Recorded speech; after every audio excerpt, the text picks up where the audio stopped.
Right. The Minister of Trade and Industry has been clarifying a number of companies that have benefited from the Ghana Exim Bank facility under the One District, One Factory initiative. Guess what? We want to find out exactly what the state of the 1D1F is. Stay with me. There are some critical questions for the Minister to answer. Katie Amond is our guest. Also, the Bank of Ghana says it will continue to take action against illegal entities that engage in the provision of loans to the unsuspecting public. 97 unlicensed mobile loan applications have been cited. Stay with me. We'll get into all of that. Also, the governor of the Nigerian Central Bank, Godwin Emefiele, has been arrested and detained by the country's security services. He served in the post for nearly a decade. We'll tell you why this has happened and matters are rising. Stay with me here on Ghana Tonight. There are a number of things happening in Nigeria which have direct relevance and reference to this country. And we're going to get into that and how this central bank governor who has been arrested and detained and how things are playing out as well. And some of the policies that he implemented, which we find similar as well in Ghana. Stay with me on Ghana Tonight. As always, we are very, very interactive. The hashtag is Ghana Tonight on Facebook and Twitter. Let's get talking.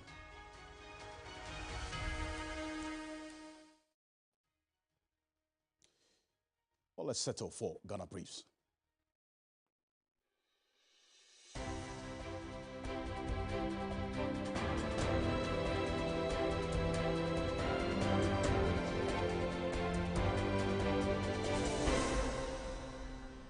Director for Public Affairs at the Ghana Health Service, Dr. Franklin Nisidu-Bekwin, says he is hopeful the spread of anthrax will be brought under control ahead of the Eid al-Adha festival, which is characterized by the heavy consumption of meat.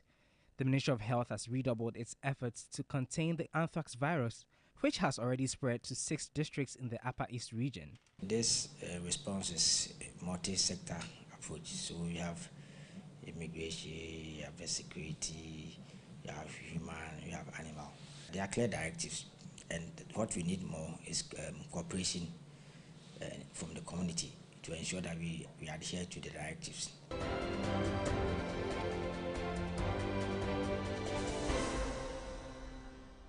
A governance expert, Professor Bafo Ajmandia, says the Speaker of Parliament does not need to consult the entire members of Parliament before carrying out the Supreme Court's order to expunge the name of James Dachi-Quayson. According to Prof. Ajmandia, the Speaker should consult the leadership of the House. Parliament has a structure. It's a leadership structure, which includes the Speaker and the majority, minority, and chairman of committee. There's a small group that constitute the head of the institution. So I think those people in this group can meet and brainstorm on how best to effect the order of the Supreme Court.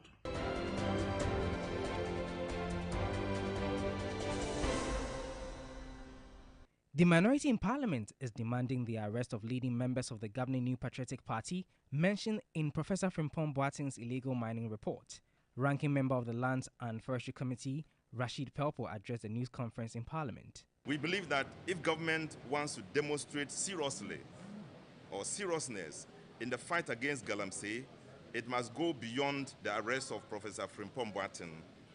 It should go wider by ensuring the arrest of government and Jubilee appointees at the heart of government.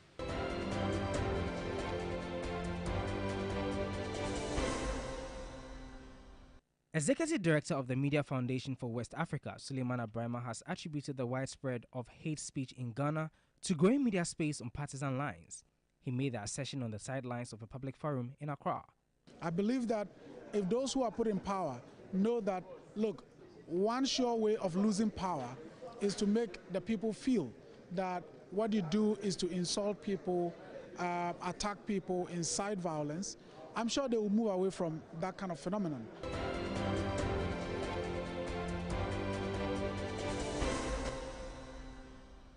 The rate of inflation has risen for the first time in 5 months, mainly influenced by soaring food prices. Latest figures from the Ghana Statistical Service puts the May inflation at 42.2%. Analysts say this could compel the central bank to resume policy rate hikes. Across the 13 divisions, top 3 items, namely food and non-alcoholic beverages, housing, water, electricity and gas, and transport, almost contributed 3/4 to the overall inflation, with food and non-alcoholic beverages contributing more than 50% to the rate of inflation that was recorded in May 2023.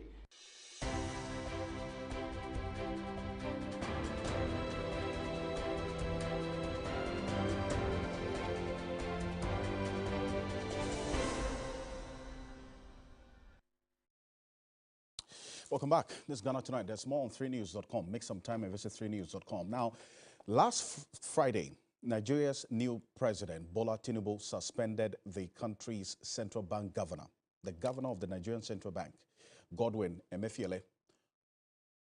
What we're learning is that the secret police of Nigeria confirmed that the SWR top banker has been arrested and is in custody for interrogation. In fact, the charges have not been made public, but a government press release that we have cited puts it, quote, an ongoing investigation of his office and planned reforms in the financial sector of the economy as the reasons for the suspension. And what we are also gathering is that the Department of State Services attempted to arrest Emefiele in December under suspicion of terrorism funding and other economic crimes. Yet a court blocked it from doing so for the lack of proof as well. So there's a number of things just happening, and stay with me because there's a good reason why we are spreading our tentacles just beyond the borders of Ghana to get into the happenings in Nigeria, because we've been looking at some of the policies that this man implemented during his period, and then also how that has some bearing on some of the things happening in Ghana. Stay with me. In fact, Emefiele had been roundly criticized for a number of decisions, but here's what we do know about him, just for the uninitiated. Let's put it on the screen right now. This is it. He was appointed in 2014 by the then President Goodluck Jonathan to head the Central Bank of Africa's biggest economy. This man became the second longest serving governor of the Central Bank of Nigeria after his tenure was renewed by former President Muhammadu Buhari. So in fact, after Goodluck appointed him, Buhari retained him. Okay? And it goes on that after that, we saw Buhari's administration between 2015 and 2023 led Nigeria into two recessions. Inflation hit 18-year record high of 22.2%, and the country's debt profile soared to more than $150 billion. Also a record, and more than 3 times the debt left by the previous government. Take a look at this. Now, Emefiele served under Buhari for 8 years, overseeing Nigeria's biggest economic downturn. This is the man that we're talking about. And with our sources in Nigeria, they describe him as someone who grew very, very powerful because he got into the local politics. Well, let's cross over to Nigeria right now. Thankfully, Abdul Latif Ahmed is a journalist and head of research desk at News Central, one of the biggest private media outlets in Nigeria, is joining us from Lagos. Abdul, thank you so much for joining us on Ghana Tonight on this. What more do we know about this arrest of the central bank governor? Okay, essentially, the CBN governor was arrested after suspended by the president. His suspension followed allegations of financial impropriety. There were allegations, pending allegations for the past few months. A honorable member of the parliament had accused him of round tripping and other involvement in, some graft allegations. However, when the president came in, considering his antecedents and some of the fiscal policies that he implemented, the president decided to suspend him and allow for investigations to happen. That is what happened, and then he was arrested by the DSS. He's not been released yet. The DSS has released a statement, and it is hoped that those involved in investigations will investigate and profile their submissions to the government. When that is done, it is expected that it will be submitted to the president, and then the president will send information to the parliament for deliberation. So it will either be relieved of his job, or he would he'll be free from the allegations, depending on what the outcomes of the investigations are about. Again, he was involved, or he spearheaded, the cleanup of the currencies, the naira swap, deal ahead of elections, which a lot of people hailed as something very good. However, it impacted on the entire economy. It impacted individuals. Some people died. Some people lost their businesses. It messed up the financial system in the country. So I think that's basically what we know so far about his arrest. Abdul, what's the scope of this investigation by the secret police of Nigeria? Have they given any indication to you, journalist? Haven't mentioned yet. The allegations are many, from grapevine and all that. You hear people say a lot of things, but you see, unless the police is able to, conclude investigations, we wouldn't know in specific times what it is for which he needs to answer questions.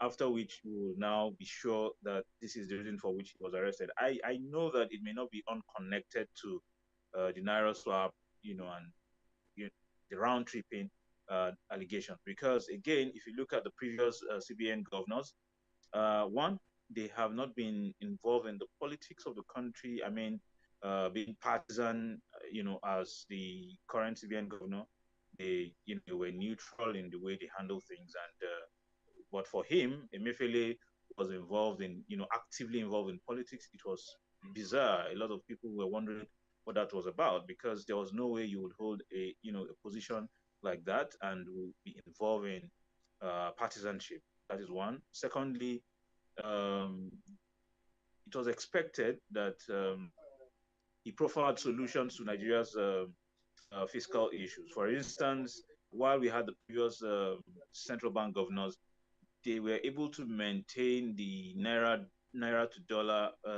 exchange rate for a very long time. What we had, however, under him was a disparity that has not been seen in Nigeria's history. The disparity was wide, and then it allowed for a lot of corruption, round tripping in the system. People were able to access money and were able to simply round trip and make money. So it was something that was really, really disturbing, and it created a lot of doubts in in the financial systems of the country.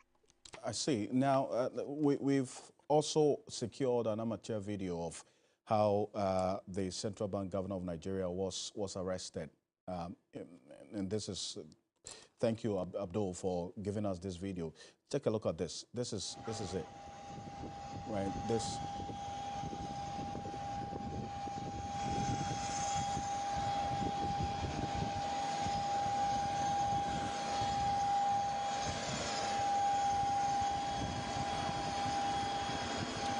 Right. So that's the man. He's going to come out of the vehicle, this pickup, and we understand that he was escorted by the officials of the secret police of Nigeria into a waiting aircraft that airlifted him to Lagos. So that's him coming out of the pickup. The central bank governor of Nigeria, who has been arrested, that has been detained by the secret police. You see them with the handcuffs there. But when was he picked up, Abdul? He was picked up on Sunday. On Sunday, he was picked up, and there was a release by the DSS that he's been picked up. So far, he's still in their custody. Initially, they had denied that he was being held, but later on, they did make a public publication that he had been picked up, and there's investigation ongoing for which update the public when they are done. So we await the outcomes of their investigations, and hopefully we'll have a headway thereafter. A substantive CBN governor has been appointed in acting capacity while he's being investigated. I see. Now, but if he's going to be kicked out of office, I know that the Senate or Parliament will step in as well. They have a role in all of this. So if that decision is going to be taken, what process will that go through? Yes. So if he's going to be removed from office, the outcome of investigations will be sent to the Parliament. Now, the ruling APC has the majority of members in the Parliament, both houses. It is very easy to garner two-thirds of the majority votes to have him taken out. However, that will be the next line of action. The president will have to send the recommendations of the DSS to the Parliament. Again, he faces a serious trouble at the moment because, you see, apart from the ruling party, the two major opposition party are in tandem with the president's decision. I mean, they are looking to see him investigated and probably prosecuted, depending on what allegations are proven against him. At the moment, he doesn't seem to have anywhere to fall back on because, again, while he was acting, while he was active as CBN governor, he said he did whatever he did with the president's approval. A lot of times, the Minister of Finance did not know what he was about. I mean, so a lot of times when you do not have the central bank governor and the Minister of Finance working in tandem, sometimes you will have a lot of fiscal and monetary glitches, in financial systems of the country. So I think partly because he was dabbling in politics, unnecessarily dabbling in politics, he lost focus somehow, and he was unable to concentrate on the job and was rather mixing up his immediate responsibilities and his personal, pursuits. Latif Ahmed, thank you so much for your time and the updates on this. Head of Research desk at News Central, one of Nigeria's biggest private news outlets there, joining us from Lagos. And let's stay a bit more on this. And Professor John Gachi is the Dean of the University of Cape Coast Business School. Professor Gachi, thank you so much for joining us. And these are some of the key policies that the man we're talking about, who has been detained by the Secret Police of Nigeria, the Central Bank Governor of Nigeria, who has been detained. These are some of the policies that they put out. And you will see some similarities of what's happening in Ghana. Take a look. Right? So the first in 2015, as foreign reserves took a hit, the Central Bank of Nigeria placed 41 items, including staples commodities like rice, cement, and clothing, on foreign exchange restriction.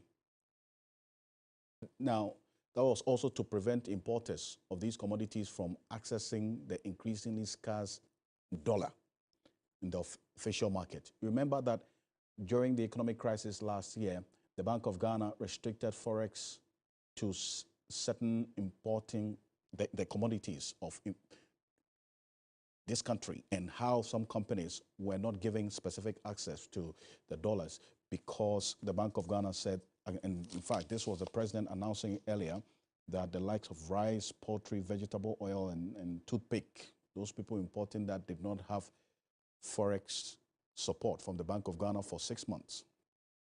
This move backfired in Nigeria. It precipitated a black market for dollars and multiple exchange rates, which analysts say has wrecked the naira and pushed ordinary Nigerians to buy the dollar at higher rates, while the sellers enjoy the arbitrage and what we saw there as well. Okay, and take a look at this one as well, and this final one. To arrest the slump of the dollar, the governor, the embattled governor, took several unorthodox steps. He ordered the cutting down of trees where black market vendors worked in the capital, placed a ban on cryptocurrency trading.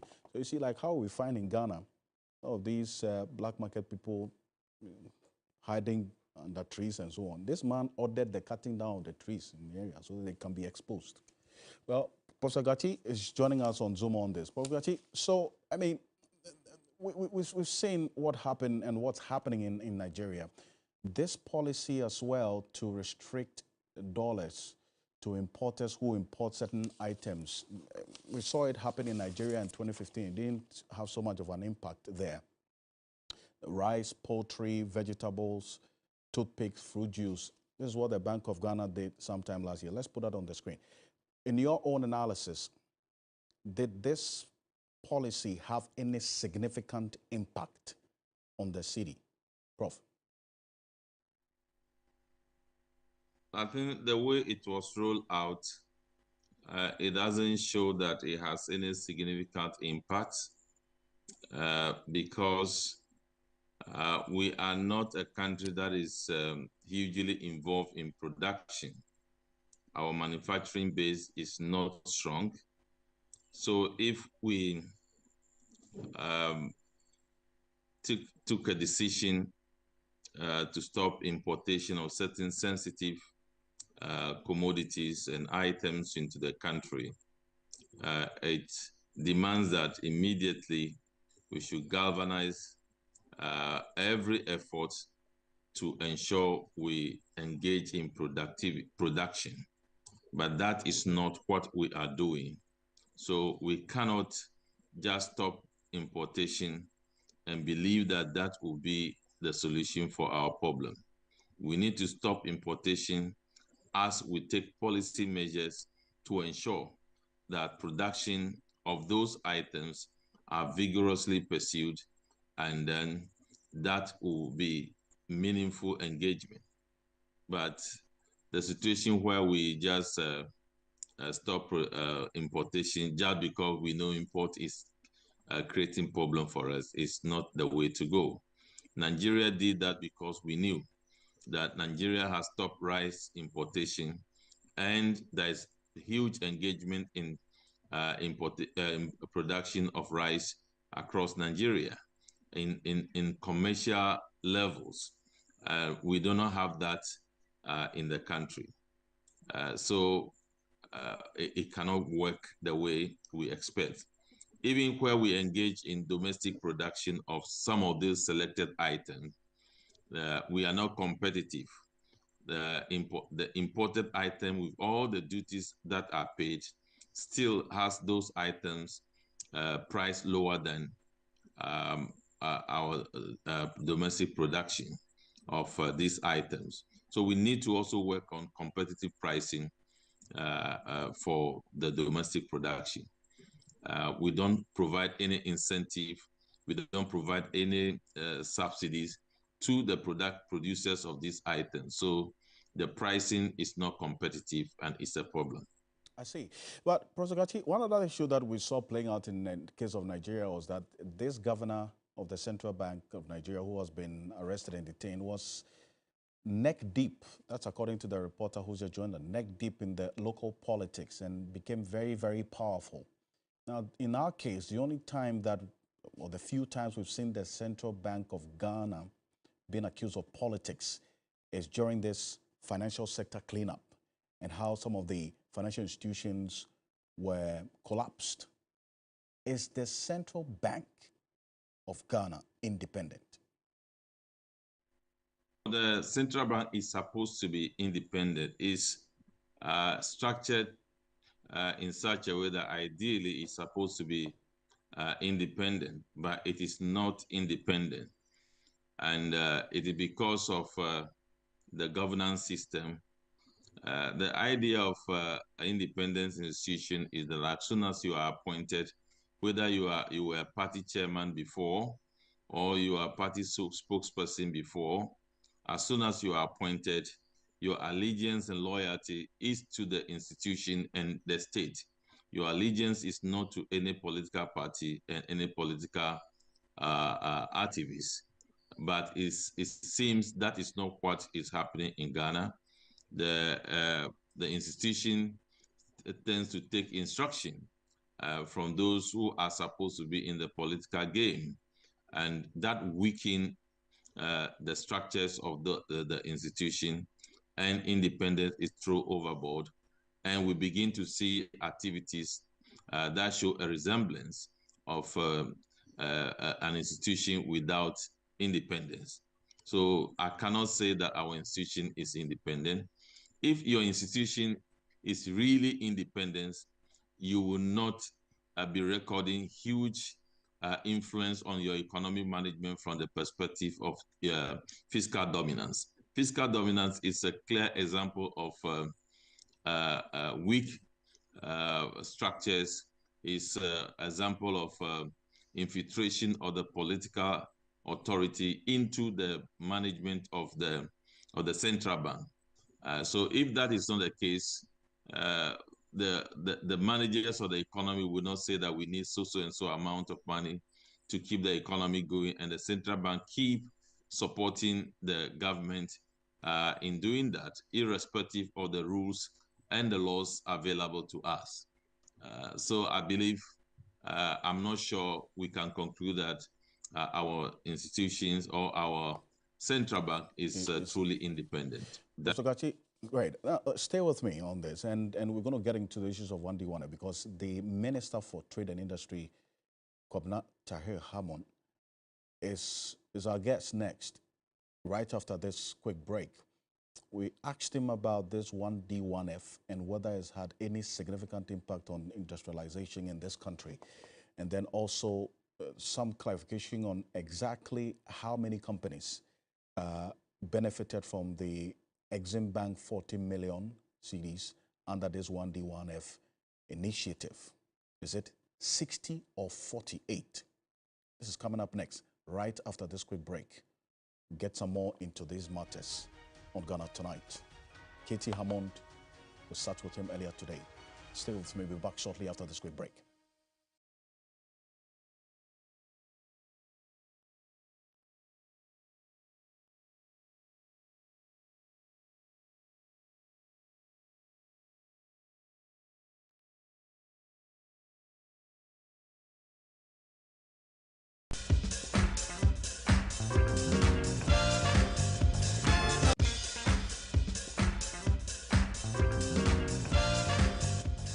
Ladies and gentlemen, we're going to demonstrate to you the superior properties of Flamingo paint as compared to other paint brands on the market.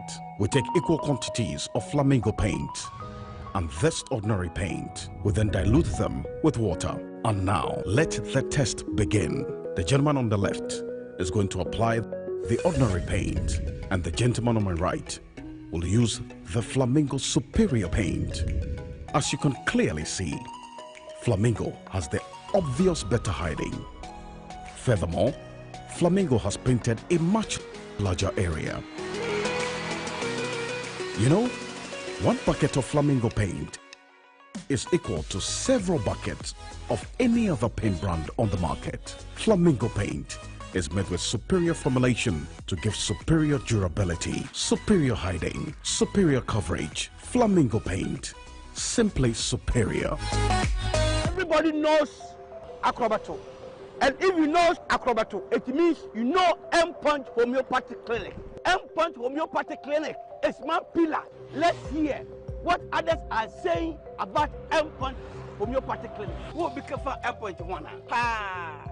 Chesena mi ankasa me period no say problem suwum ntina ma wo ho idea ma me papa chesena nya asem ketewa na mkwan point no mo hwe me mogya mu no mo he bibia na so mo meduro me fae no ene ma won kra mienu hofro kwa na mkwan mu a eba head everything yourself me ma me no adwodwo eda ho a wontumi nante ene ne ko end point o mama nuru a ene ne ho idea watimi asori anante. That's end point for you of Acrobato. Hello hey ohwehwe what che okay e free bra wo di end point wa dance am me call you no me Johnson sema na enkoyie e paso na ma yemre nyina na magina sebema na me no be for there e ho na nyina jaresa. You heard everything. I have secret. M-Punch is my secret. M-Punch Homeopathy Clinic. I'm free. Die aje dwedien krato yatum. At long last, Blue Jays Vodka makes a bummer kit. Blue Jays Vodka makes Numbi a fine. The guys are chilling with Blue Jays Vodka mix. Wow! Numbi a tasty. Can we join you guys? We are all single. Yeah. I'm fine. Blue Jays Vodka mix and we are dead. Taste to me a kama. A enjoy the unique taste of Blue Jeans Vodka Mix. Blue Jeans Vodka Mix. Numbi, fine.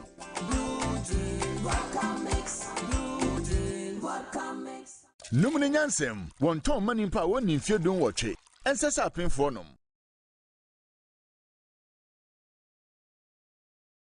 Kitchen Wars. The most anticipated cooking reality show is making its return to your screen. It is Kitchen Wars Season 2. Old school alumni get ready to compete for yet another epic showdown. Which alumni will take over from WAS? The school that came in first place, West Africa!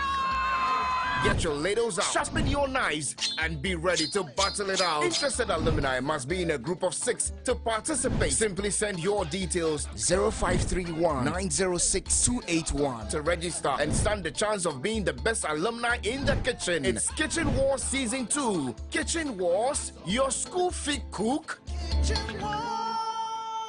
Kitchen Wars, coming soon on TV3.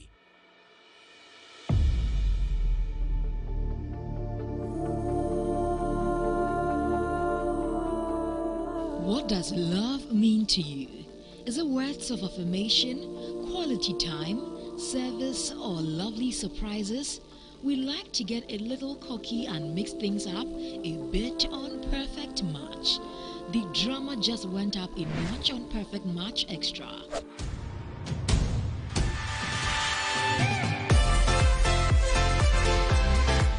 Experience the cocktail of love, drama, betrayal, explosive arguments, and steamy confessions. Get ready for a thrilling love journey with twists and turns as your television experience just got better with Perfect Match Extra only on TV3. Perfect Match Extra. Friendship, reality, abstinence. Let the games begin.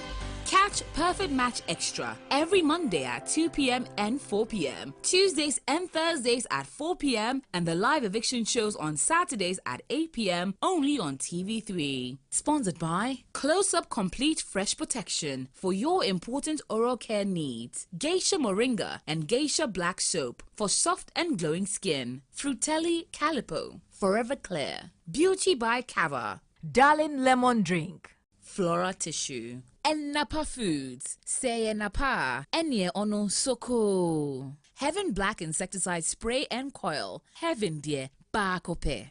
Top Choco, Ebony Condoms. Supported by Bell Ice, Capfam, Empire Kitchens, Drugnet, Malcolm, where Ghana shops.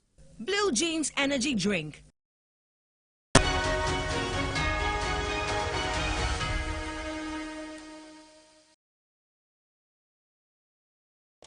Welcome back. This is Ghana Tonight. We're live on TV3 Ghana on Facebook, DSTV channel 279, all across the world on 3news.com.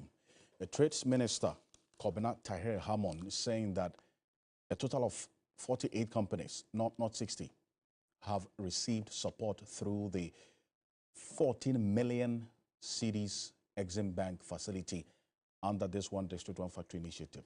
In fact, we sought this clarification because sometime last year, the then Minister of Trade, Alan Kojo Chemanting, who is seeking to be flag bearer now, stated in Parliament that 60 companies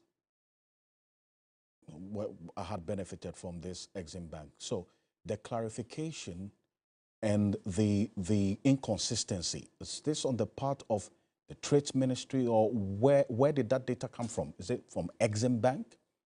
And at what point did this clarification come through, especially because this issue was topical in Parliament a couple of days ago when there was a question posed to the minister, the Trade Minister, and he had to appear before Parliament to answer that specific question. Now, beyond that, I wanted to find out exactly what's happening with the 1D, 1F, especially because over the period, we've seen the services sector take over industry in terms of the contribution to the gross domestic product. So if the 1D, 1F was to boost industry, the industrial sector in this country, is it really doing that? Especially with the evidence of some of the companies under this 1D, 1F struggling as we speak. So today, we knocked on the doors of the Minister for Trade and Industry, K.T. Hammond. And it's his first interview after he took office as Minister of Trade, sitting to get into these issues. Take a look at the issues that came up during the interview today.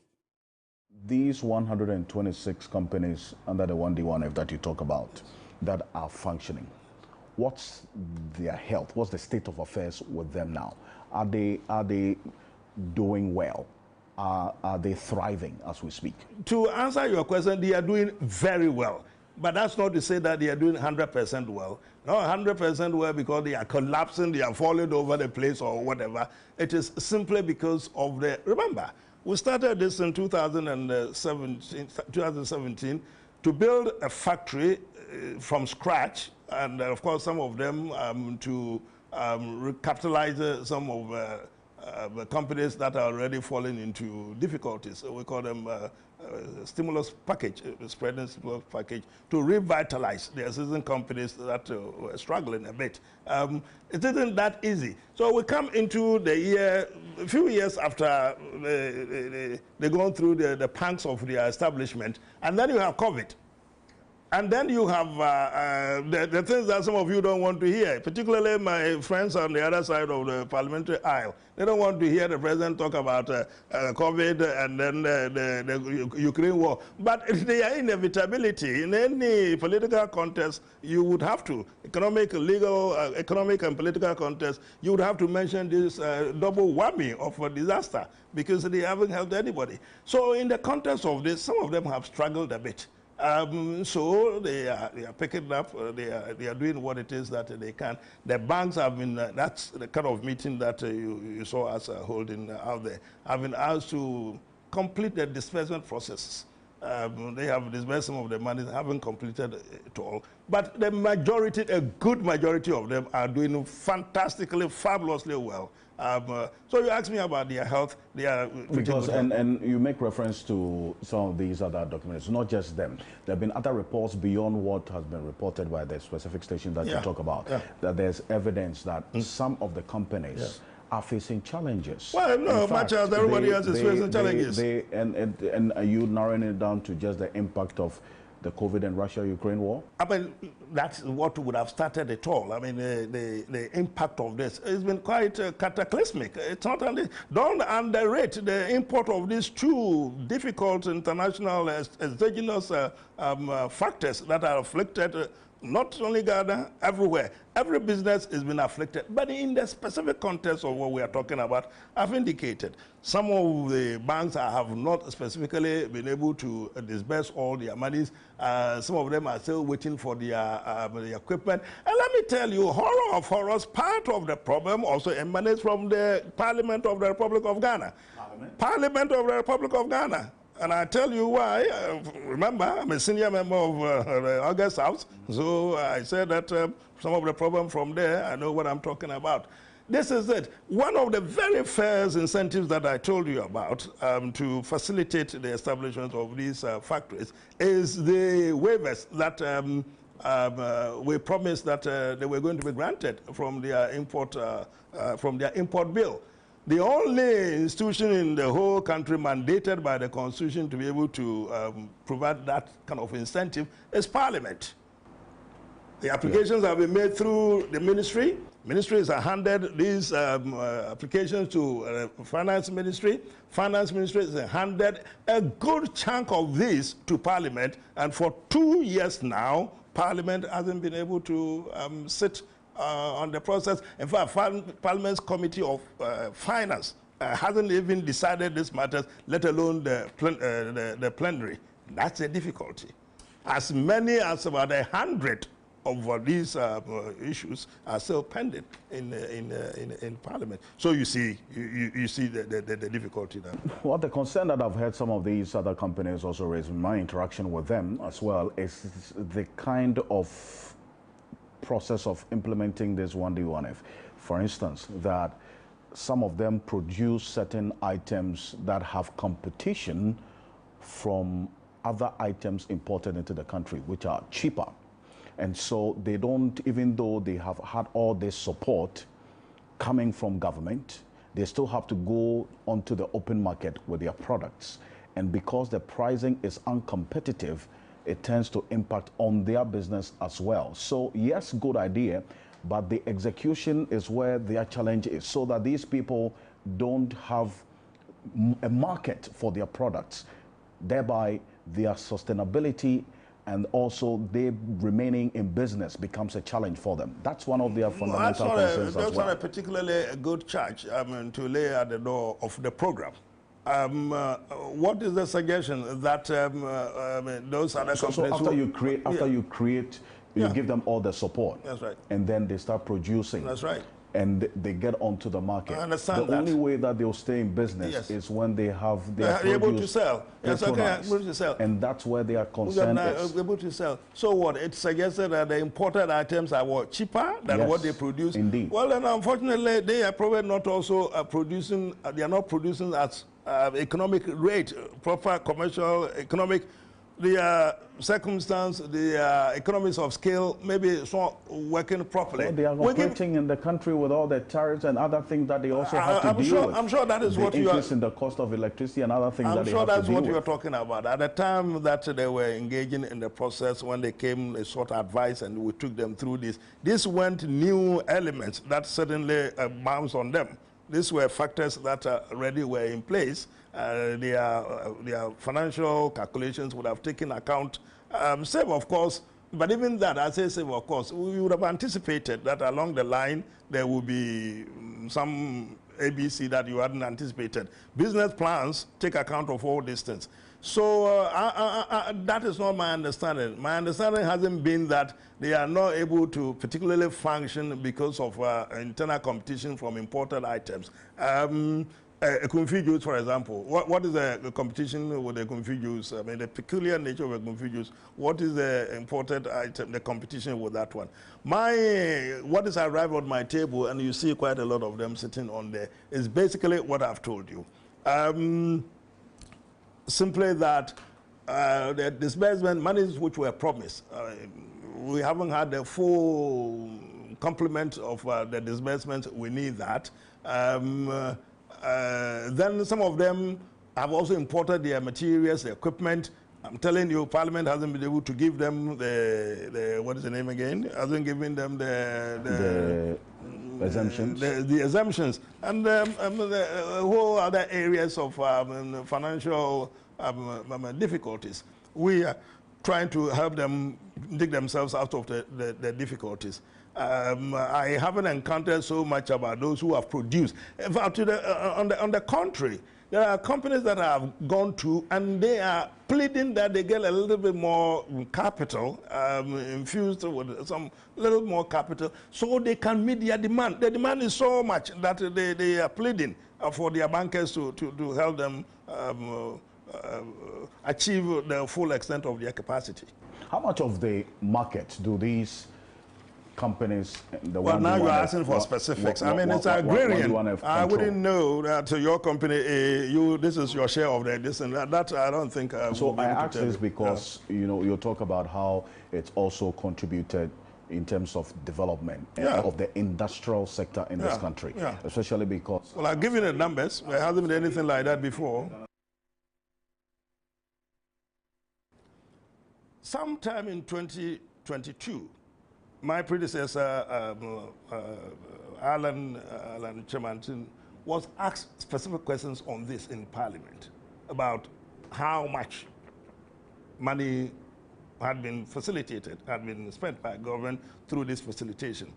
At that point, the figure was, this was last year, the figure was 200 and, I want to be very sure, 230. The figure was 273 million.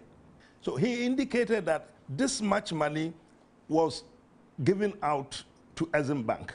This money, that 273 that I've indicated, would have been given to the 15 participating banks that I've described. Now, Exim Bank's share of this money was 14,400,000, and the figure that I've just given, 407, had given you. The question was that you have indicated that 14 million was given to some bank, was given to Exim Bank. We want a breakdown of how many companies benefited from the 14 million that Exim Bank was given. Well, I'm sure you are following. Right. All right. So the minister and the officers you see around contact Exim Bank, and they are told that the figure as it stood at the time the answer was about to be given in Parliament was 60. So yesterday, I was asked by Parliament to answer a specific question. This time, I am asked to provide not the names of the companies, but not only the names of the companies, but the corresponding amounts. So you need to be able to put the figures in place of every single one of them. So I get them to check again. We go back and we are told that, well, actually, yes, the money was actually 14,407,808.00, all right. But it looks like there was a mix-up. The figure we gave you, the companies that we supplied the last time, which was, we gave you the total of 60, it's not 60, it's 48. So I go to Parliament yesterday, I announced to Parliament that these are the figures, but the companies involved which benefited were not 60, as previously announced, but 48. So, and this is information that Exim Bank gave to you? This is the information that Exim Bank previously gave to the minister and then has now given me.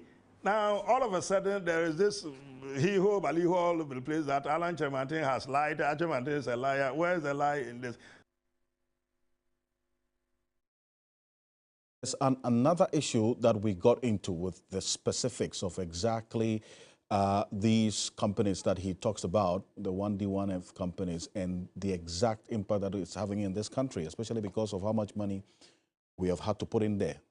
They are not paying taxes. The companies that get into 1D1F, they enjoy tax exemptions, 5-year tax holidays. And this is revenue that the state should have gotten through taxes that's gone. Professor Gachi, thank you for staying with us. Has this 1D1F had any significant impact on the industrial sector as was expected for this policy? Just a quick one on this, and we'll go back to Katie Amon. I don't think we have an industrial sector yet. We are talking more than delivering. The 1D1F is a policy to improve the industrial base of the country, but much of the engagement and the discussion is tilted towards politics. So the small thing we do, how do we amplify it, even beyond the reality of that outcomes?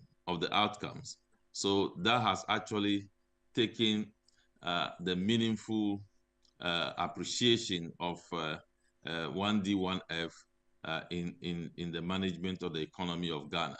So it is purely seen from political point of view. Even the way they assess funds in the country, it is seen to be political in nature. And that is not good for us. We need to ensure that we depoliticize some of these important policies to be sure that they deliver for the economy. And when it does deliver for the economy, nobody will be forcing anybody to give praise where praise is due. But right. I see, but what is happening right now, we just want to impress upon Ghanaians that something is going on when that is not delivering. That is not delivering, lowering the level of unemployment in the country. Professor Gachi, appreciate your time. And in fact, that particular question that you pose is what we sought to find some answers from the Trades Minister on this. Take a look. Service data, and industry is having its own challenges when it comes to competition with the service sector and so on. So that's why I'm asking you. Well, the industry is in competition with service sector. The service sector, yes, the service sector. I thought they were working in parallel. Service sector has overtaken the industry sector and the Ghana Skill Service data over the time. That actually underlines what the president said, that, I mean, for the first time, you got a boost. So that's why the question is being asked whether the 1D1F, since we started, has had any significant impact in our industrial sector in this country, growing the industrial sector? I mean, cite the cases that I've given you. I've given you 260 and 96. 296, I've told you about 143, 126 are fully functional. I mean, if I had a list, I mean, I would take you through the ones which are functioning. I got to look at it. The next day, it's a whole list in all sorts of manufacturing portfolios. Quite a lot of which though are in relation to products, but just not simple question of the precise physical production of whatever products we're talking about, but also look at it in the context of the employment that it produces. Look, a segment of it is geared towards putting in place companies, structures, companies which cater for the interests of just the youth. We have we call the youth, but its name has a youth in it. We call it enable youth, when to enable them do something for themselves, to help themselves. About 58 of these companies are actually targeted towards the youth, and they are located at all vantage points in the country. That is just for the youth, and quite a lot of it is also in the agro-processing kind of thing. That is cut across the interface between the rural and the urban migration. Part of this program was to ensure that the drift is reduced to the extent that it could, to produce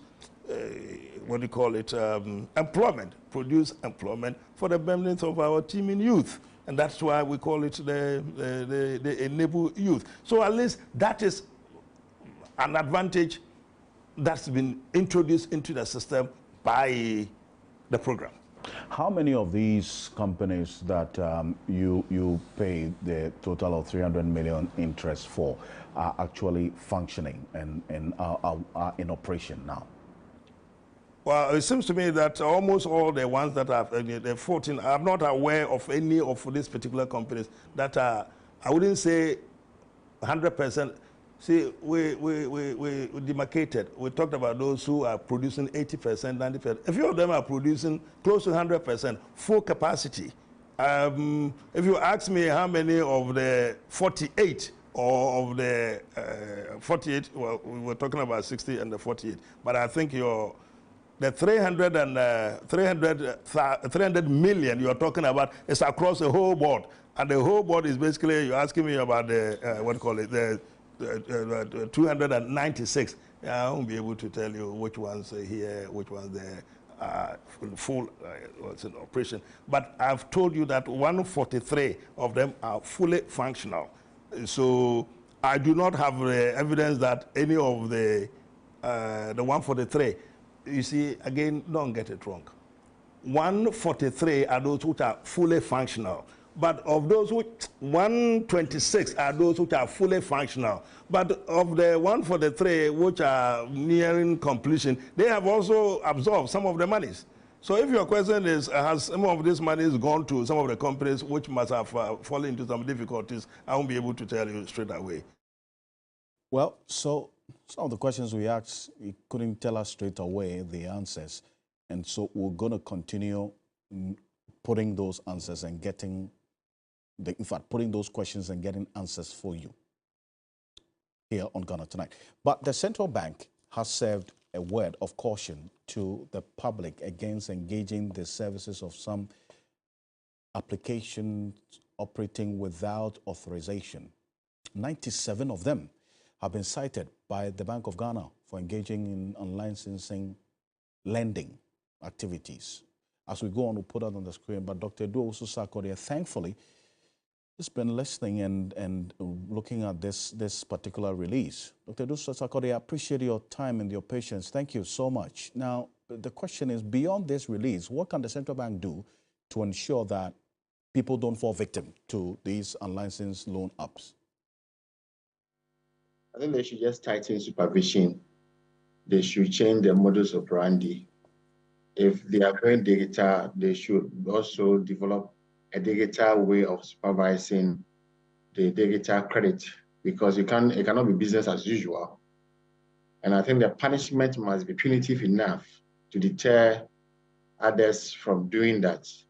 There have been too many of such mistakes in the financial sector. It started with the unlicensed banks, then unlicensed savings and loans and microcredit, and now we have unlicensed digital credit. Too many mistakes in the financial sector, and this should be avoided if we really want to go digital and grow our digital economy. So the punishment must be, severe enough to deter others from doing that. And we all want to see, the public want to see this happen. It cannot be business as usual, like I said. The public must also be, aware. I think the public education must be increased on the media as to educate them, to tell them which of the digital credit institutions are licensed to do that. When I read the report, what I got from the report was that perhaps these institutions were licensed to do something else other than taking loans or giving out loans and taking deposits, which that is why the Bank of Ghana said persistently, they use the word persistently. It means that they were doing something else. And I think we must all be vigilant in our dealings with this. So we must ask specific questions when they come to us. If you are in your home or you are in your office and some of these institutions come to you, you must probe further, ask for ID card, ask for some certificates, etc., so that the customers do not fall victim to these individuals. When your monies are locked with these institutions which are not licensed, it will be difficult to get your monies back. And we just have to prevent that as a country. Good advice, Dr. Udo-Sarkodie. In fact, for our viewers, you'll find more of Dr. Udo-Sarkodie's analysis and advice on 3news.com, also TV3 Ghana on Facebook. Dr. Udo-Sarkodie, appreciate your time, sir. Thank you so much. Great. And on this note, thank you. In fact, the full list is published on 3news.com. On behalf of the rest of the team, thank you so much for staying with us here on Ghana Tonight. Join us same time tomorrow. I'm Alfred Ocansey. Have a good night. Ghana Tonight is brought to you by Flamingo Paint. Superior durability, superior hiding, superior coverage, simply superior.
Will you be my darling? Yes. Drink responsibly. This advert is FDA approved. Darling lemon drink. Taste it. Feel it.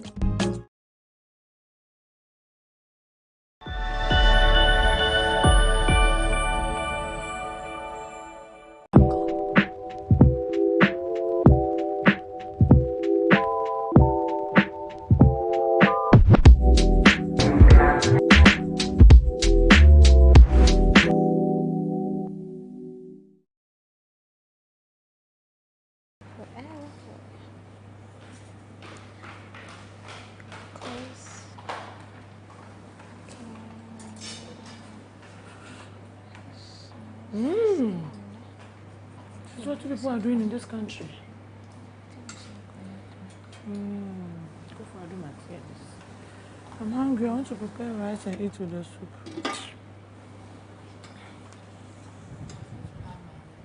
What? The rice. I should add your name. You eat with the soup. I think there's stew too. I think there's stew. So you want with the corned beef stew? like home before. It wasn't fun. They didn't eat it with the rice. We didn't eat this after. We only ate the fufu. And then they told me you guys were admitted. You are not coming, so I had to. But we knew that we're even sleep there that I'm Mm. okay. You know that